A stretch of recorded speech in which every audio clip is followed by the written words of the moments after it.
Hello, everyone. Thanks for joining us in today's penultimate talk in the Women and Gender Performance lecture series. My name is Melissa Craddock, and I'm curator at the Body Museum. Before I introduce today's speaker, I'd like to invite Assistant Curator Jess Johnson to read a statement on behalf of the museum. Thank you. We would like to begin by acknowledging that Berkeley, California is on the territory of the Huchun, the ancestral and unceded land of the Chochenyo Ohlone. We respect the land and the people who have stewarded it throughout many generations, and we honor their elders, both past and present. We are living in a moment that warrants deep reflection on our past and present. Across many global contexts, equal access to healthcare, education, fair wages, and human rights is contested on the basis of sex and gender identity. In an effort to bring light to these timely issues, to serve a broader public audience online, and to connect to the local community that it serves, the museum is taking action to become a more inclusive, welcoming, and equitable institution that practices the philosophy of radical inclusion adopted by its parent institution, the Pacific School of Religion. One of these steps is the creation of public programming. Through this lecture series, we hope to highlight new and established scholars who are engaging with risky and often marginalized topics concerning women, gender performance, and sexuality in the past. We invite you to participate in these programs so that together we can listen, learn, and work toward creating a more inclusive community. Thank you for joining us today. Thank you, Jess. Now, my pleasure to introduce today's speaker, Lauren McCormick, who will be graduating tomorrow with a PhD in religious studies from Syracuse University. And that's so exciting. Congratulations, and thanks so much for taking the time this week, especially to share your work with us. Lauren's dissertation is entitled My Eyes Are Up Here, Guardian Iconography of the Judean Pillar Figurines. She held a bachelor's degree in religion from Rutgers University and master's degrees in religion from both New York University and Duke University. Lauren works with written and visual sources from the biblical world and explores paint as a fourth dimension on sculpture.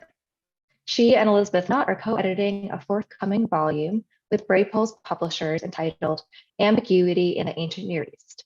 And Lauren is currently also building a public-facing web exhibit for the Bade Museum that presents data collected via reflectance transformation imaging. The web exhibit is called A Digital Initiative, Recoloring Ancient Artifacts. We look forward to hearing much more about all of your projects in today's talk, which is titled To See and Be Seen, Looking as a Central Yet Underappreciated Attribute of the Judean Pillar Figurine. Lauren, the floor is yours.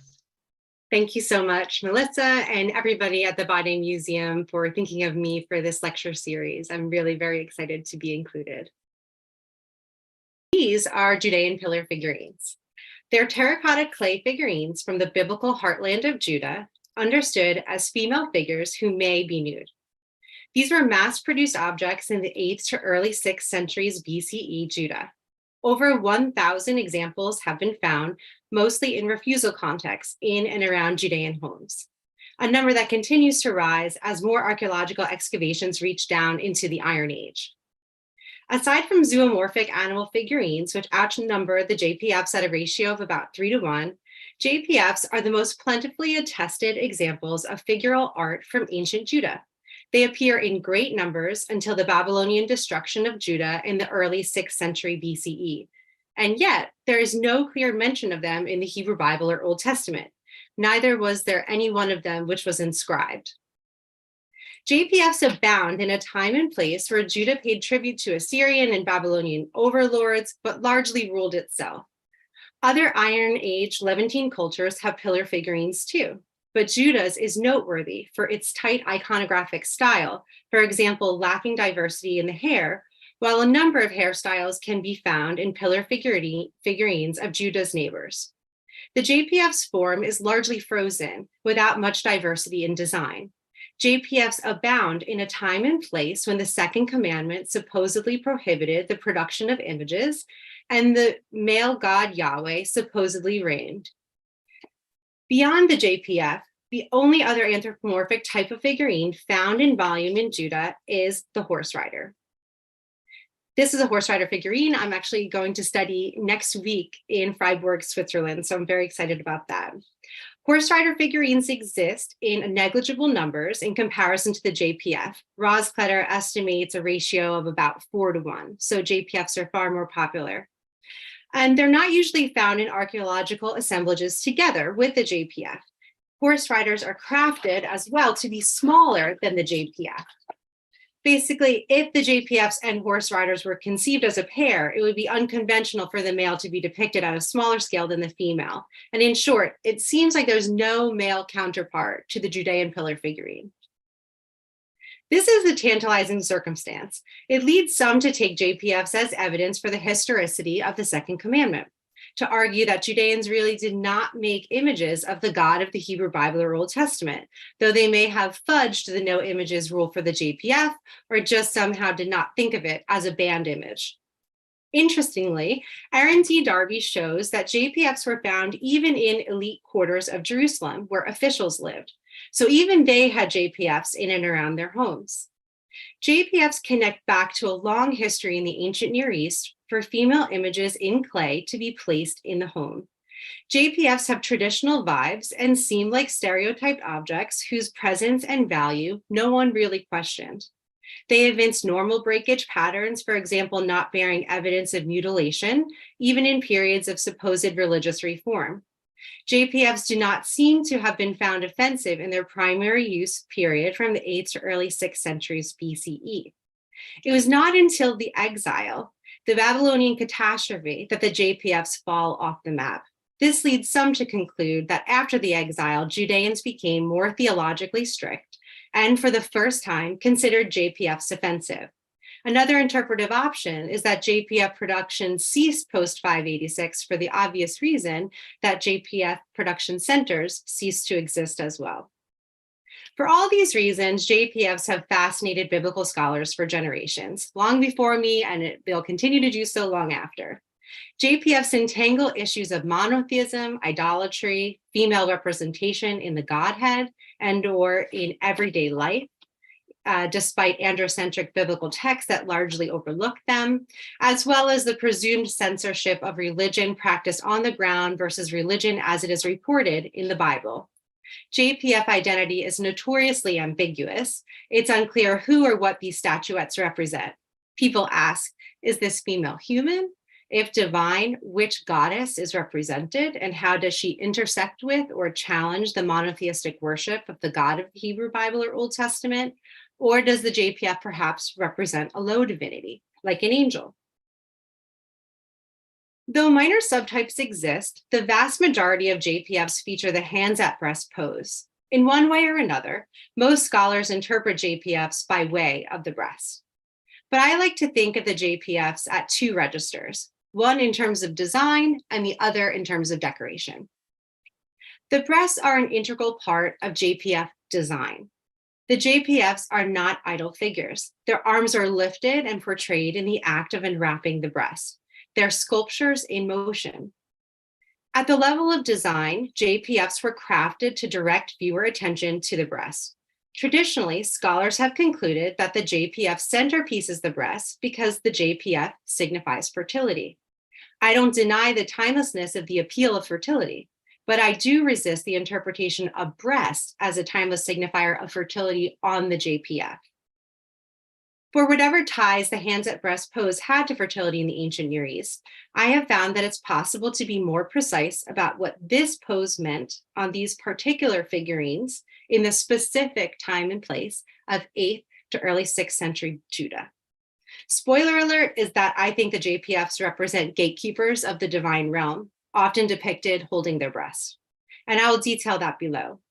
But for now, I will say that counterbalancing JPF breasts with eyes invites us to move beyond essentialist, unchanging notions that link breast to fertility, enabling us to see something culturally specific. JPFs do not represent every woman. They are culturally encoded figures from a specific time and place. They have a context. I have studied 109 JPFs and JPF fragments in person, about 80 of them stemming from Tel Nasbe, which is biblical Mizpah. I studied every JPF fragment from the Bade Museum, that the Bade Museum holds from this site, and the rest are largely in Jerusalem at the Rockefeller Museum.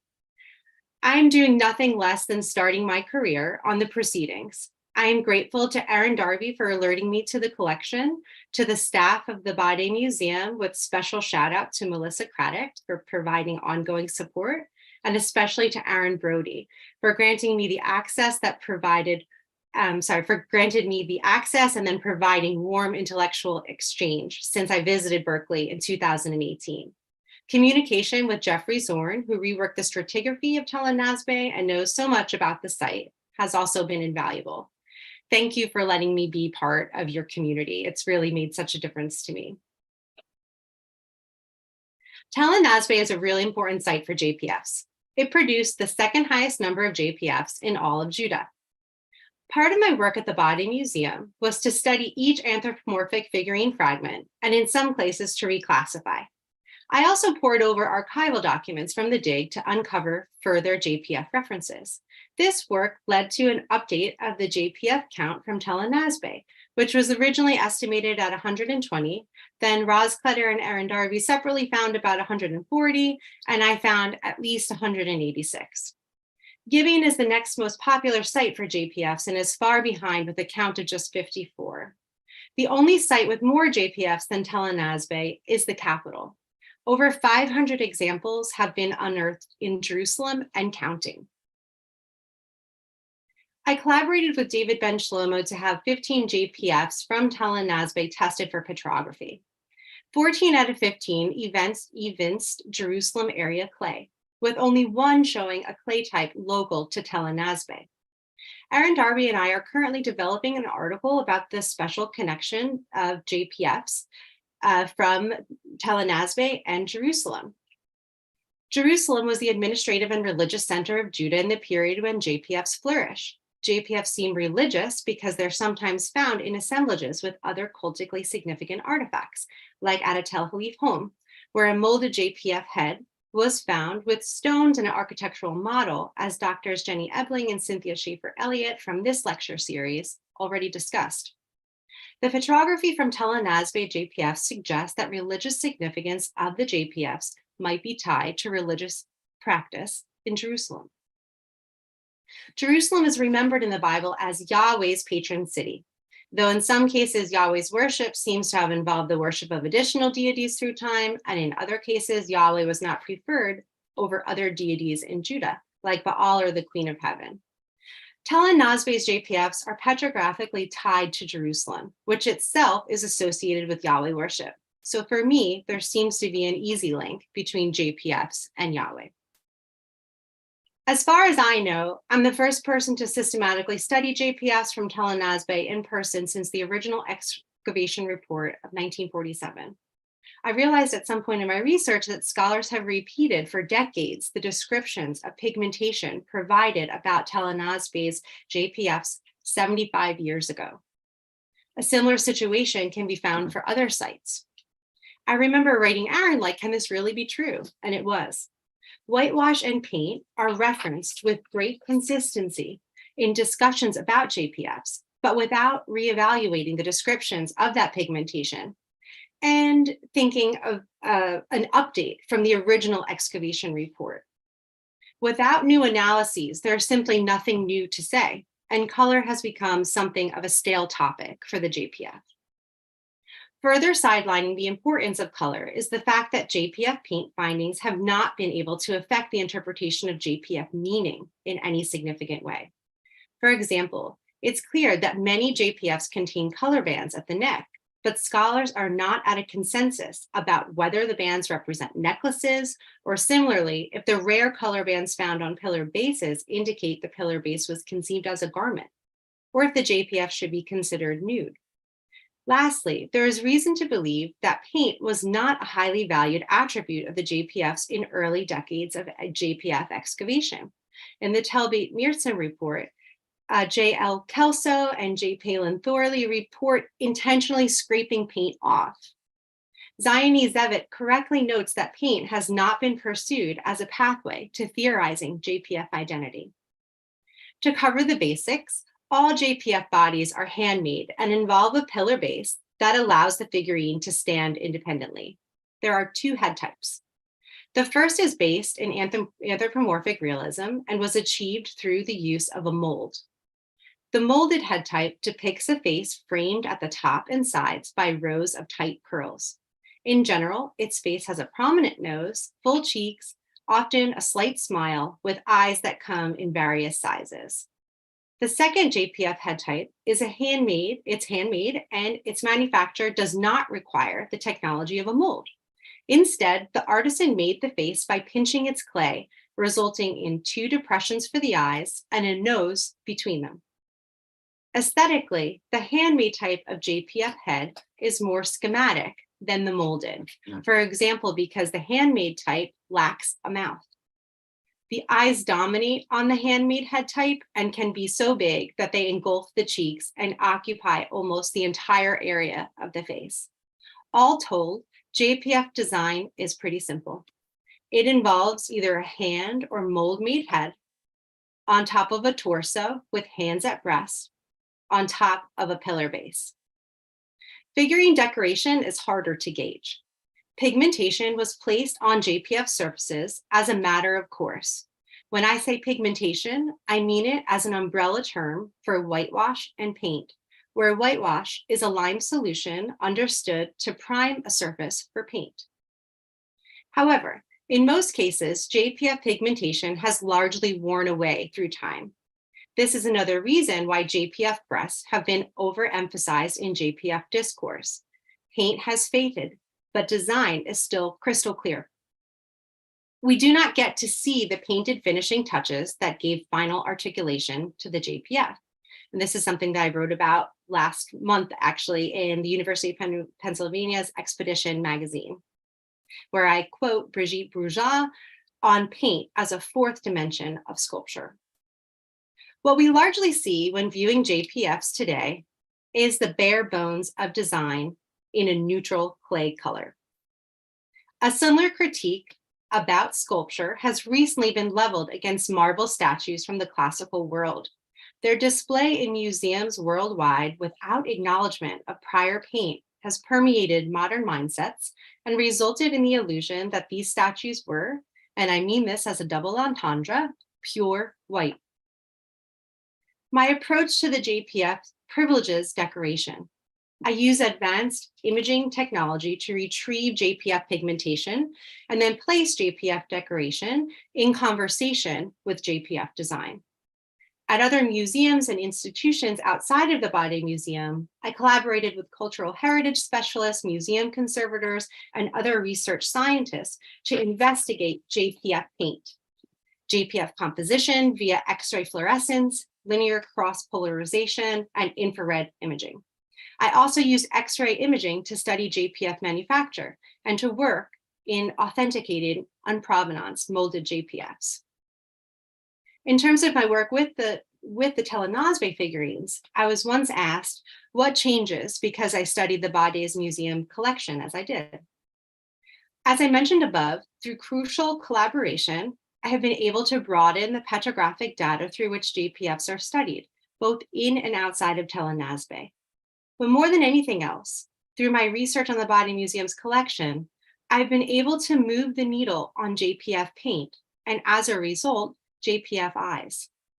A lot of time and attention went into depicting JPF eyes. I find that JPF eyes have been overlooked due to a preoccupation with JPF breast. It's the classic "my eyes are up here" situation. One particular figurine fragment from Tele-Nazbe that I call Nazbe 255 has been my muse. I thank all of the ancient Near Eastern gods I know that I ever met. No one has ever restored color on a JPF, and this one has such a clear paint pattern still adhering that it seemed ripe for that kind of work. With the help of a graphic designer, I was able to offer a full digital restoration of Nazbe 255's pigmentation. I analyzed this figurine fragment through imaging technologies called decorrelation stretch or D-stretch and reflectance transformation imaging or RTI, which I will detail for you now. D-stretch is an image enhancement technique that works in remote sensing to reveal chromatic data. Chromatic just means color. D-stretch is layered upon a digital photograph to enhance or stretch its color contrast. The process is performed via computational algorithm running as a plugin to ImageJ image processing software. Various color spaces are designed to target particular hues, revealing even faint traces of color. The results of D-stretch are false color, for example, showing a neon color for a color that's actually subdued in reality. But the exaggerations make the targeted colors significantly more apparent. So let's try it out. What colors do you see when you look at NASBA 255? You might notice the red at the bridge of the nose, and then on top of that the headband is yellow. Further down at the neck area, you can also discern red and yellow, particularly on the proper left side of the figurine's neck. If you're really good, you might also notice that there's black outlining the eyes and white inside. Now, let me show you with D-stretch. All of the colors just described that we may be strained to see before are now, simply put, apparent. D-stretch also illuminates manufacture clues, like the superposition of paint layers. There is red under the white in the proper right eye. But on the whole, we can see that the headband is yellow and that portion of the eye is red. Is otherwise white.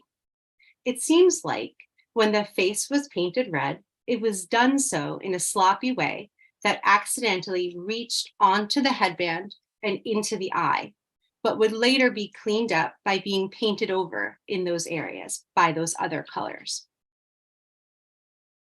In my collaboration with a graphic designer, we digitally restored NASBA 255's pigmentation.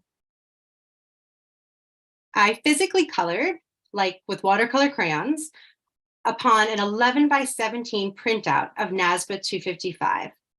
That printout had D-stretch LBK color space applied, and the graphic designer reduced the overall opacity of the image to 50%. So I could color the contours of paint right on top of where the chips exist. Last, the graphic designer digitally traced my markings onto the original photo of NASBA 255 without D-stretch applied. And I chose rather arbitrarily which shade of each of those colors to go with in the final rendering. In the above series of pictures, the first image is NASBA 255 as we've seen it in its current state of preservation. Then the second has the digital tracings of black included. The next adds red, then yellow, and the last white. The sixth is interpretive. I specified where color should be filled in, though it no longer remains. Because the color schemes are so clear, this work felt straightforward to me, and in the end to be quite deductive, though the pupils did give me some trouble, as I'll detail below. In general, I see a yellow headband cap, a red face, eyes with eyeliner sclera and pupils, and then red and yellow neck bands with a black grate over top in the neck. I consider that last illustration to be a digital restoration of NASBA 255's paint. However, this work is new and may, after scrutiny, prove to be best understood as a digital interpretation, or maybe even something else that I can't currently foresee. I use D-stretch to study NASBA 255, but I would be remiss not to mention a drawback of that technology. D-stretch enhances any color included in a photo based on hue. In the case of JPFs, not all surface colors stem from original figurine appearance. The developer of D-stretch refers to the enhancement of non-target hues as noise. Examples of noise on NASBA 255 are spots where the clay level is exposed. JPFs are made from clay that is rich in iron, giving the clay a red hue. XRF testing performed at my request at the Metropolitan Museum of Art reveals that red JPF paint is likely made from iron oxide. So paint, as well as clay, are both detected as red by D-Stretch, where the red paint is something I mean to target, while the red of the clay is not, it's noise. Whenever D-Stretch suggests the presence of color, I always check back to original photos to be sure the color derives from paint and not something else. But ideally, other methodologies will always be used along with D-Stretch in order to corroborate the findings, like microscopic examination, or in my case, reflectance transformation imaging, RTI. RTI is a method of computational photography where a series of pictures are taken of a stationary object with lights flashing at it from various known or knowable angles. Lighting information from the images is synthesized to generate a mathematical model of the surface, and I'm quoting Carla Schoer from CHI here, Cultural Heritage Imaging. This enables a user to relight the RTI image interactively and examine its surface using viewing software. RTI produces a digital surrogate of an object that can be relit by users from their own screens. Each RTI resembles a single two-dimensional photographic image, but carries 3D shape information, which is why RTI images are often referred to as 2.5D. RTI was performed on NASBA 255 in 3 different views, from the front center, from the left side, and from the right side. D-Stretch has the ability to amplify chromatic data, while RTI shows chromatic data as well as topographic data. Topographic data pertains to surface texture, and I'll give examples of that in a minute. But what I want to stress is that the chromatic data retrieved through D-Stretch was corroborated by RTI, and RTI then went on to contribute further details about NASBA 255, including ones that are not visible to the naked eye. When color is removed from NASBA 255 and just the surface texture is shown, so the right picture in your screen here, a rim is perceptible around the left pupil. Specular enhancement also shows a distinct edging of that pupil. This is particularly significant when compared against the paint of the eyeliner in the same eye, surrounding the eye basin. Despite also being depicted by black, the eyeliner does not cause a discernible relief. Also, the pupil and eyeliner paint are connected by the whitewash that represents the white of the eye, called sclera. Yet the eyeliner paint is on plane with the sclera, while the pupil paint is thicker than the sclera. A differing wear pattern does not seem a likely explanation of the differing thicknesses because the eyeliner is located as close as 2.73 millimeters from the pupil. The best explanation for the thick rim around the left pupil is that it was created by multiple paint layers. In contrast, the nearby eyeliner presumably consists of the same black paint, but was applied with less layers.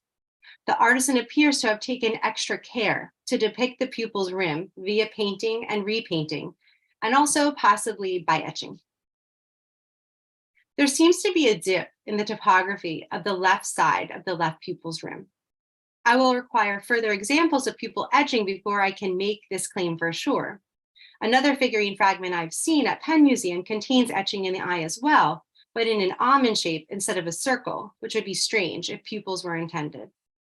At the very least, I'm comfortable saying that NASBA 255's eyes were a point of interest for the artisan because the pupils were painted over multiple times, and possibly also because the circular area was pre-etched or pre-impressed before being filled in with paint.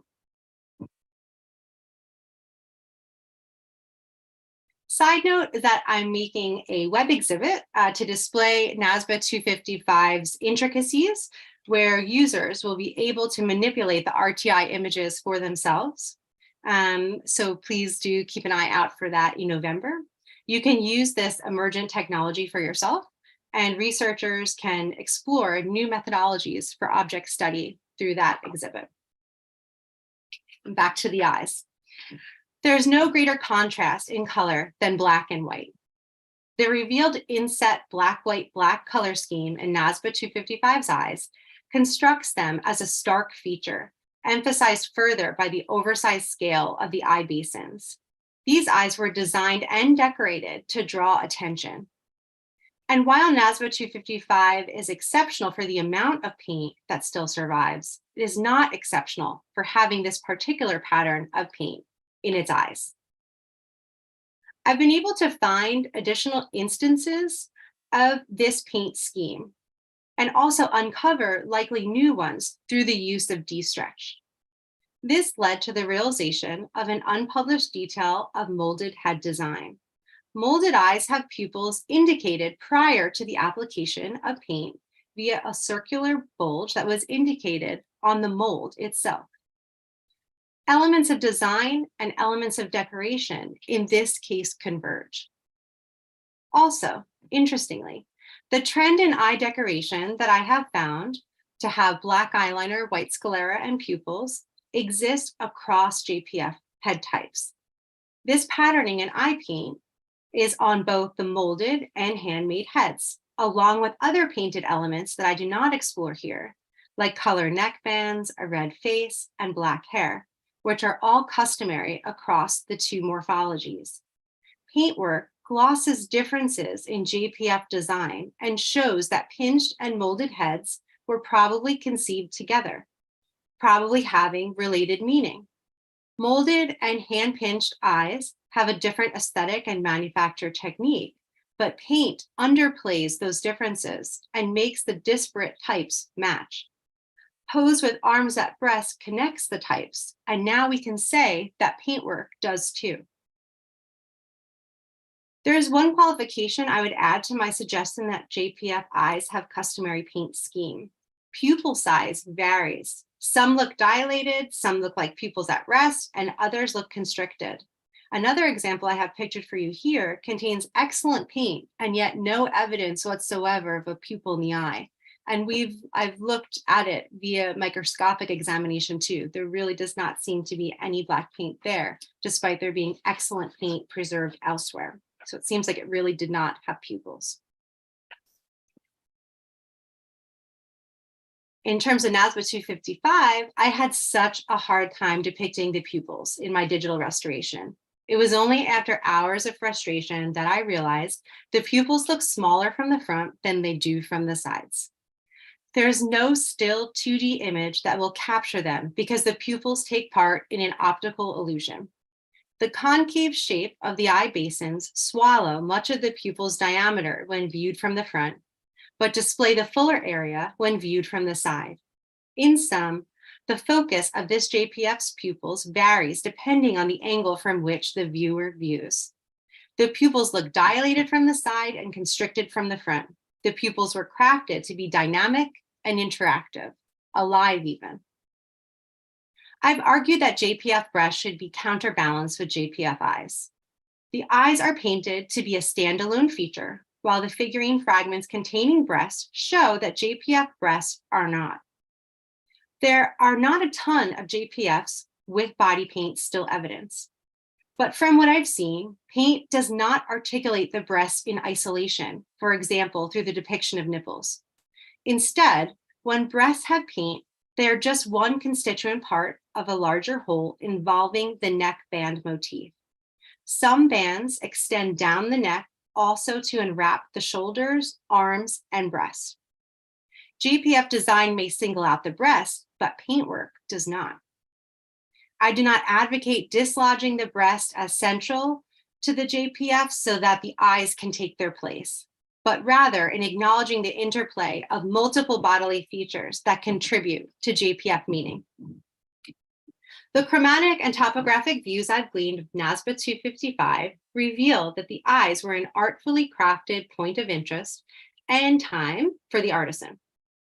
This work expands the iconographic repertoire through which JPFs can be analyzed in the future. And I thank the Religion Department and Jewish Studies program at Syracuse University so sincerely for the funding that made this research possible. I'm about to shift my focus now from presenting new primary evidence about JPFs to briefly interpreting that evidence by way of gender performance, the topic of this lecture series. I explored above that NASBA 255's eyes are self-contained, but they're not self-referential. Light is the dominant stimulus to affect pupil size, though emotion plays a role too. I interpret wide JPF eyes as visual construction of fear. Fear is deeply tied to worship in the ancient Near East. Unlike the breast, JPF eyes are important enough to receive individualized depiction by pain.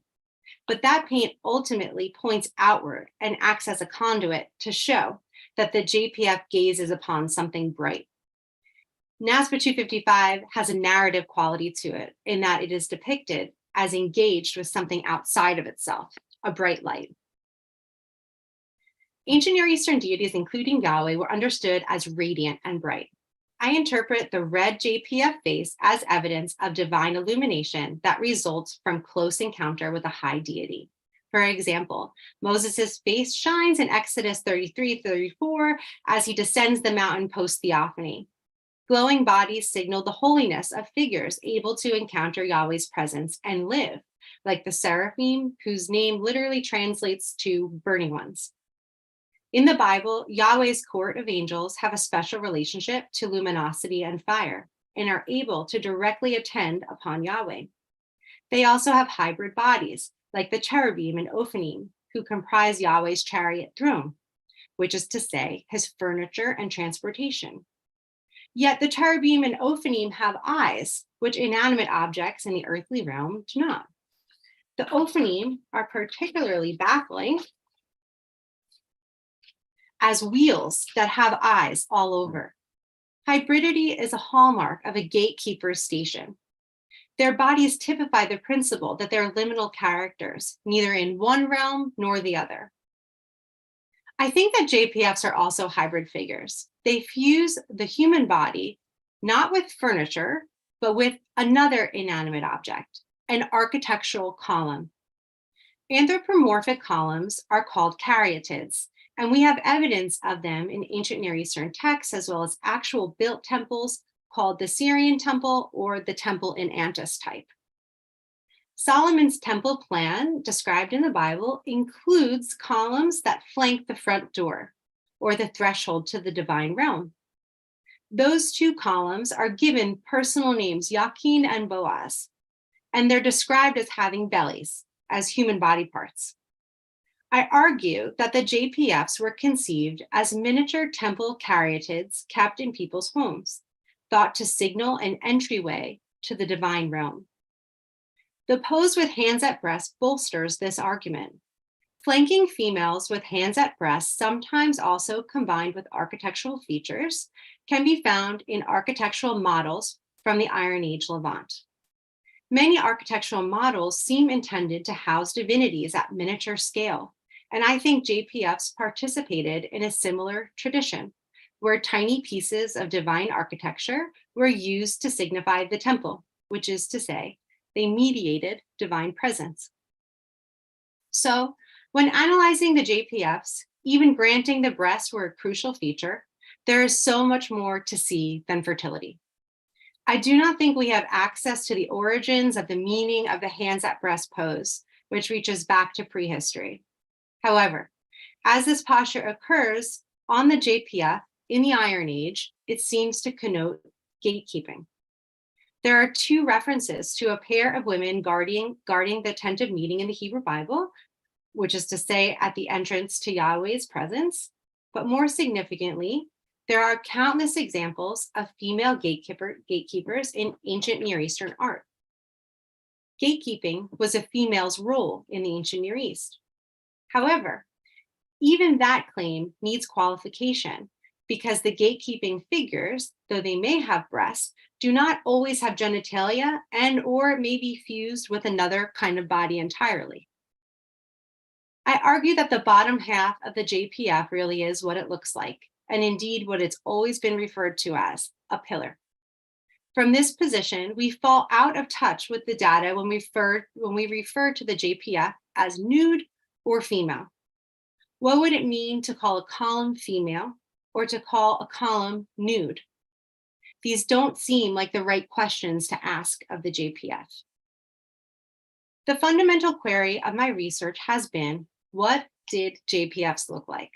After being able to account for decoration as well as design, I find that JPF composition stresses the eyes and the breast, but also that gender has been ascribed in too hasty a way. JPFs manage to reveal shortcomings in our vocabulary and imaginations to discuss them.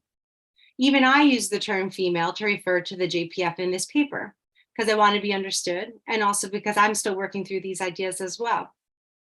I wanted to speak our language, but I also acknowledge that there are facets our language is not capturing.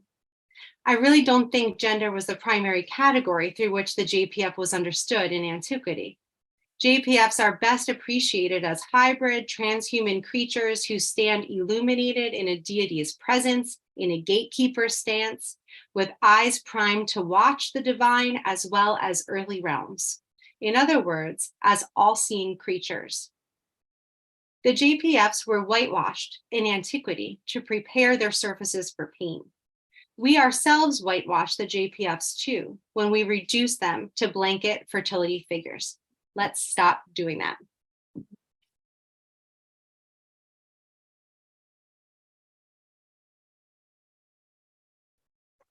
Lauren, thank you so much for this fascinating talk that, of course, intersects so nicely with the Bade Museum's collection and really highlights the value of this large and well-documented and well-contextualized JPF corpus that comes from Nazbe.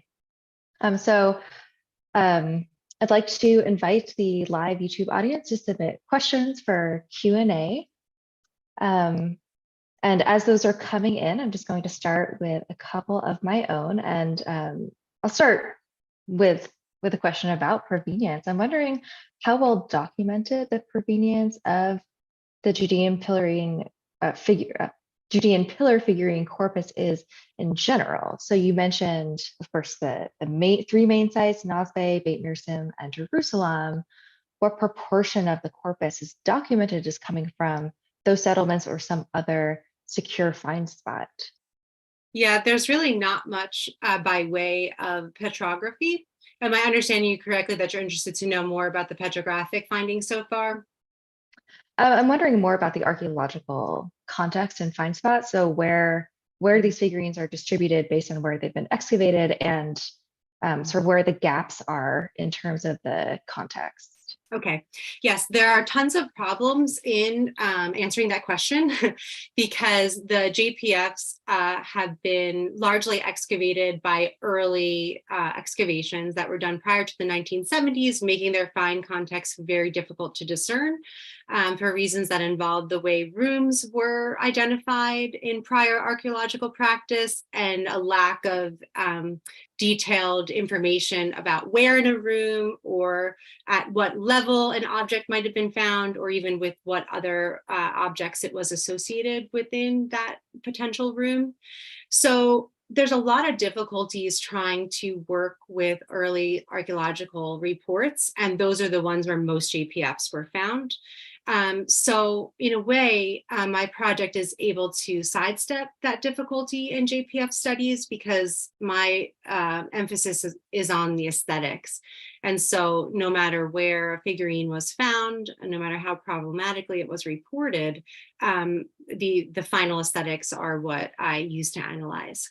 So in general, I should offer the broad statements that JPFs are mostly found in refusal contexts in and around Judean homes, so they're not found usually in a room where you can reconstruct use value, but instead as disregarded sort of garbage that is strewn about and also used for other purposes like in wall fill or underneath subfloor fill. So it's very rare to have a sealed tomb, for example, where a JPF is found with its in its sort of pristine context. They're usually found as garbage, and the garbage tends to have been accumulating around homes. Thank you. I have another related question, and there are a few questions coming in as well, wondering about some of the differences between the more anthropomorphically realistic mold-made JPF heads and the handmade pinched ones. So first question is, did the clay petrography study test differences in the clay sources or production locations between those two types? Yeah, so the work that Aaron Darby and David Benchlomo did in Jerusalem takes that kind of specificity into account. But in terms of the work that I did with the Tel Nasbe corpus, the 15 anthropomorphic figurines that were tested were not, there was no difference to find between the molded or the pinched heads because they all came back Jerusalem area, except for one body fragment, which didn't include a head.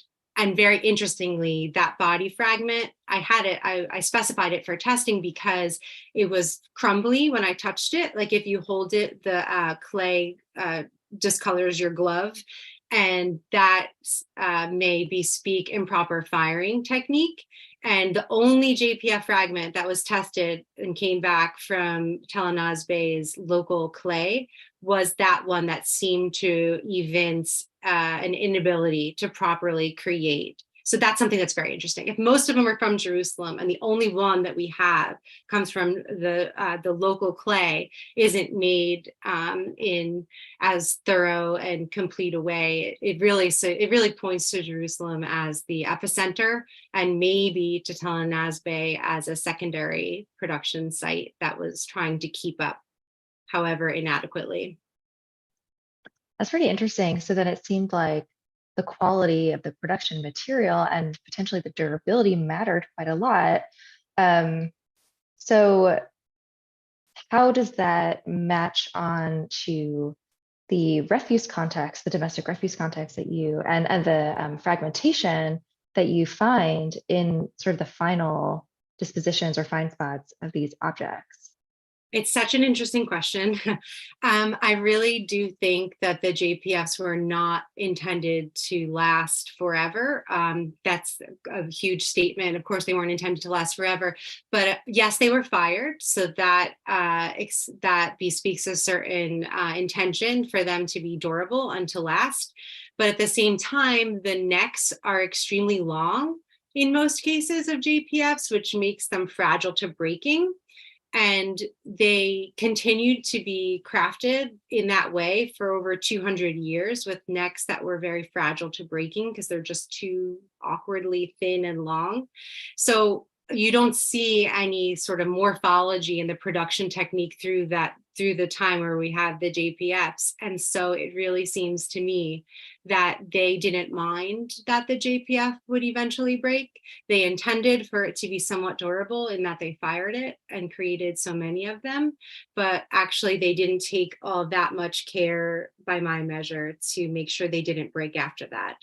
The tenon that I didn't discuss this in the paper, but the molded heads are attached to the lower body by a clay tenon, like a head on a spike that was then driven down into the shoulder areas. And then the clay was smoothed together before being fired. And that tenon is not usually driven very deeply down into the neck. It usually is, I'm doing this as if you know what I mean. The tenon is usually only reaches the very top of the neck. And so it suggests that it wasn't meant to be stabilized. It was meant to elongate the neck, where elongating the neck makes them easier to break. Interesting. So two related questions, again, about the differences between the handmade and the mold-made JPFs heads. First question is, are there more remains of paint traces on the handmade, the simpler figurines than on the molded faces? And the second question is, do you think that the painting on the handmade figurines may have been an alternative way of depicting facial features that lacked the same level of detail as the mold-made heads? So to get to the first question, about whether the pinched or the handmade seem to have different levels of paint remaining. So of course I'm limited to what I've personally handled or what I've seen through limited photographs within usually excavation reports.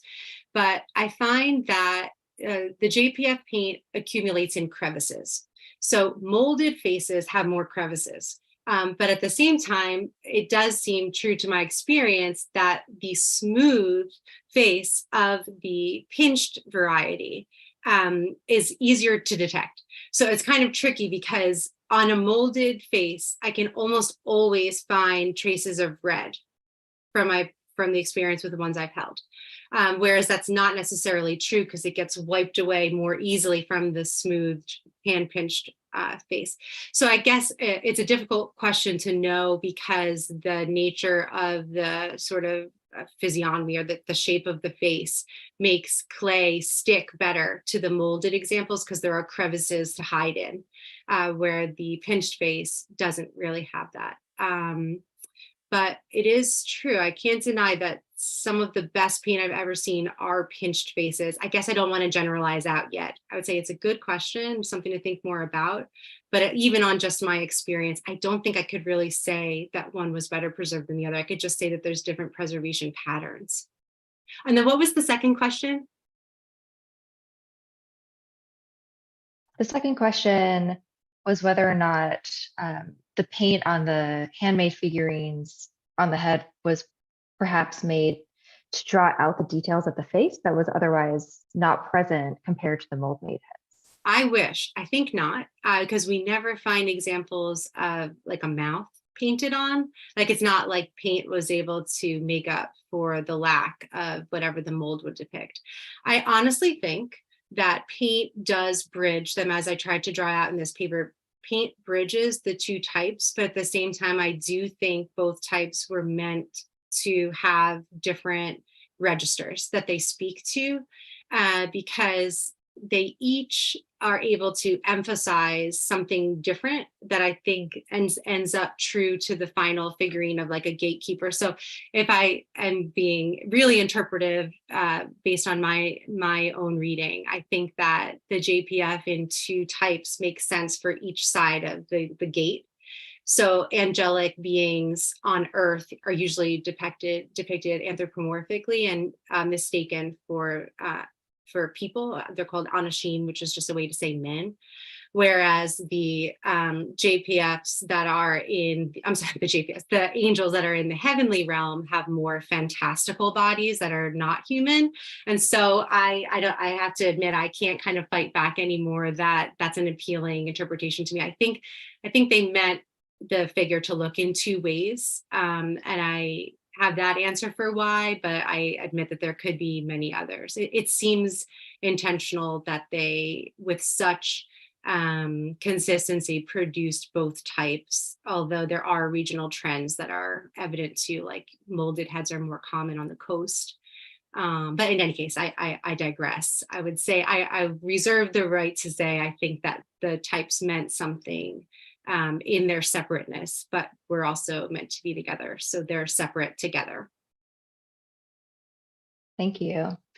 The next question is, again, related to some of the differences in paint and also the methodological limitations of de-stretch that you discussed. So I'm wondering sort of what the potential is and what the value might be if you were able to, let's say, identify differences in shade or hue or saturation of, let's say, reds and yellows between different figurines, if you were to compare them, and how de-stretch and RTI do or do not allow for that kind of analysis, given that you emphasize that these are digital renderings or interpretations, right, that have their limits.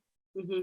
So are you asking about the ability to sort of parse hue to see which shade within a color family they might have used? Yeah, so what are the methodological limitations, and then what might the value be of being able to identify difference in hue and color saturation between different figurines? Of course, also taking into consideration weathering and other factors of decomposition. Yeah. So de-stretch is able to work in snapshots.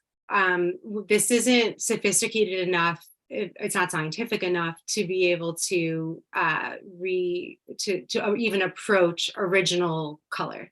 It just shows you what the color looks like today. given all of the wear, all of the time buried, all of the whatever it might have been exposed to in museums or anywhere else.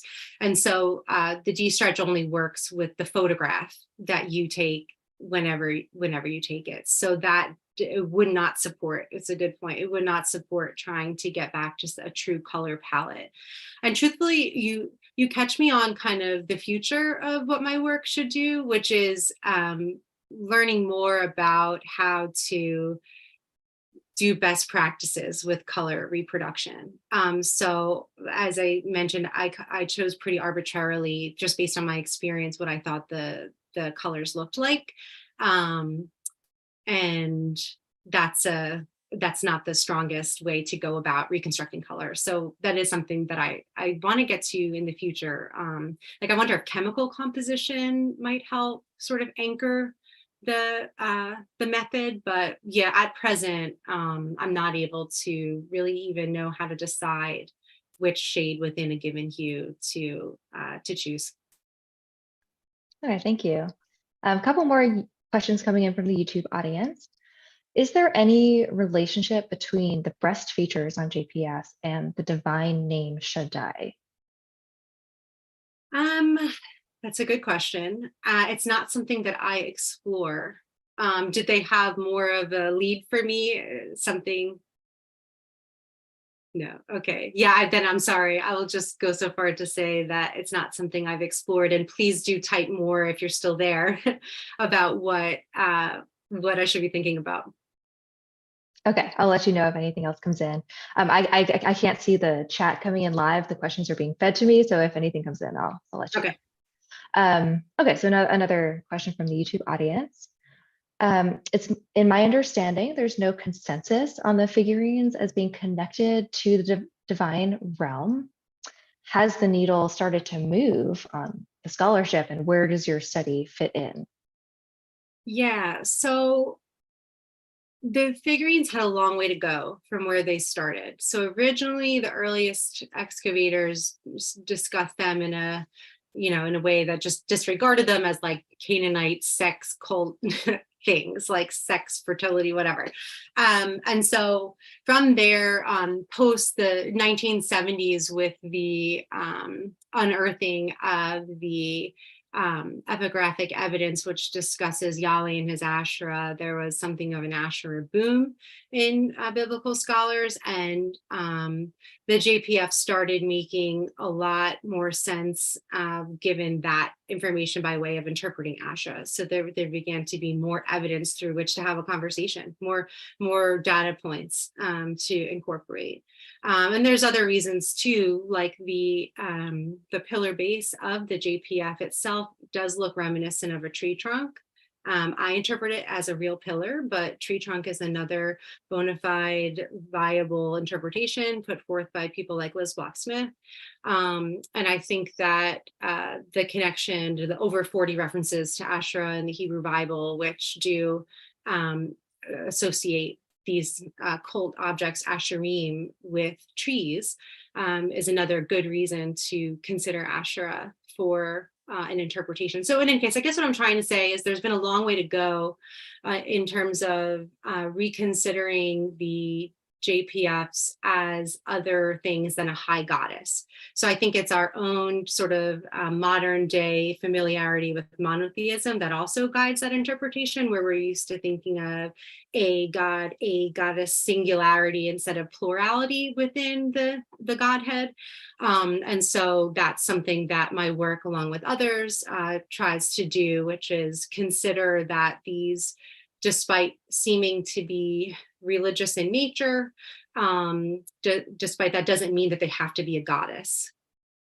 They could be many different shades of divinity that are lesser than, which is why I use the word angel, which is not the most sophisticated thing to do, but I think it's understandable.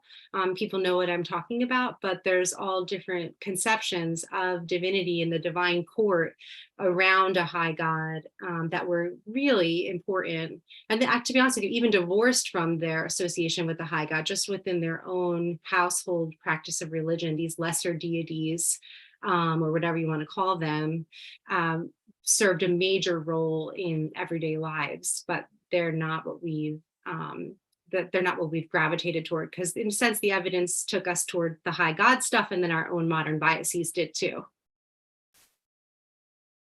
Can I add a little something to that?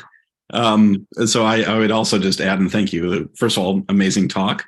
But that pose of the supporting of the breasts, as you showed in your slides, first of all, has an extremely long history, both before and after. But at certain times, especially in the late Bronze Age, it's clearly a pose that's being done by divine beings. So that doesn't answer the question, with our JPFs. It could still be represent a human worshiper who's, doing that action in sort of some sort of divine pose, or it could be some sort of, lesser divine being, or it actually could be many different things. So after the late Bronze Age, where the pose you're referencing is most common, there's a sort of dearth in this pose within the art historical record. In the Iron Age 1, which is generally difficult to get material culture for anyway, but interestingly, that through the Iron 1, there are also architectural models, which is something I put on one of my slides. And so that also is part of how I got there, following Erin Darby's trail, that this figure, this nude female figure, seems to drop out with the exception of the architectural models and then the JPFs boom in the Levant.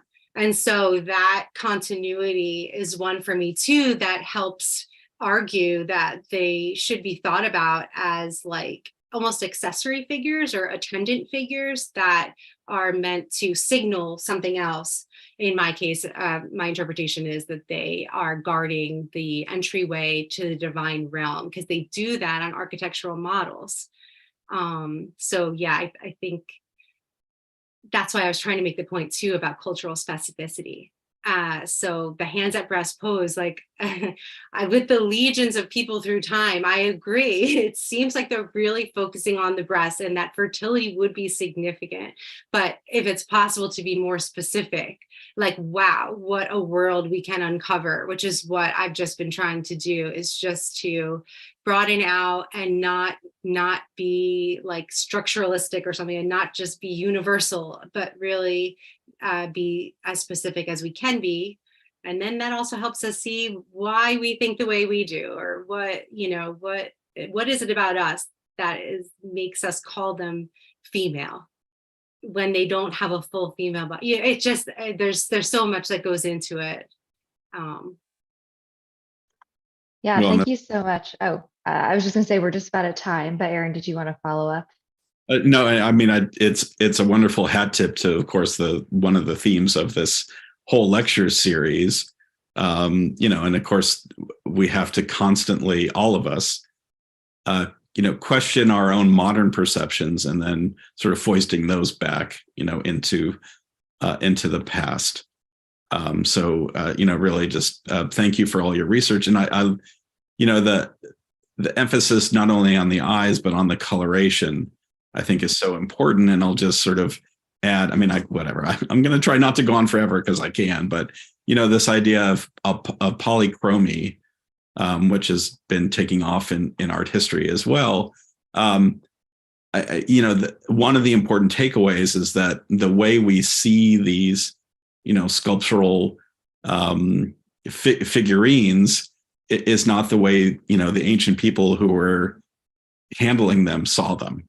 Right. So true. It's not the finishing touch. Like, what does paint do if not give the final say to what a surface can look like, especially figurines? So yeah, it's where we almost, it feels like such a corrective, like that we thought we could theorize them without, and we can, as long as we qualify it as a study in design. Right. So thank you for your work. Thank you so much for having me. Yes, thank you so much for this excellent contribution to the Women and Gender Performance lecture series. This is such a rich and fascinating talk that really move forward our understanding of these important materials. So we're just about at time. So Erin, I know you have a few words to say to close out today's talk. Thank you, Melissa. And thank you, Lauren, again. Just want to wrap up by giving a word of thanks, and of course to all of our other speakers who have made for such a rich series so far. And we do have one final lecture in the series coming up on June 1st, also at 9:30 a.m. California time. Dr. Stephanie Boudin will give a talk entitled Women's Eroticism in the Ancient Near East. So we're all looking forward to that as a conclusion for this academic year's series. But am super pleased to say that we've been working on developing next year's series. The Bade Museum staff and I, and Helen Dixon from in Carolina as well. And that will be on the topic of Phoenician women and gender performance, both in the homeland and in the Phoenician diasporas. So I hope if you found interest in the talks from this year's, we're going to continue thematically into next year as well. Again, broaching an extremely important topic and one that for the Phoenician world is understudied. So I hope you will both join us on June 1st of this year. And then in October, I believe, of 2023, we will start that next series, continuing the theme, but focusing on ancient Phoenicia all around the Mediterranean. And just as a final appeal, again, if you've enjoyed this series and you feel like you'd like to support the kind of work that goes on to make this series possible, and other type of work at the Bade Museum, you can go to our museum website, which is www.psr.edu/centers/Bade-museum. And there's a giving tab there. So we would appreciate your support, which would allow us to continue lifting up the voices of early career scholars and marginalized scholars, and lifting up the themes that we find so important for social justice work related to the ancient world. So thank you all for tuning in, and we look forward to seeing you virtually on June 1st, and then again when our series begins, our new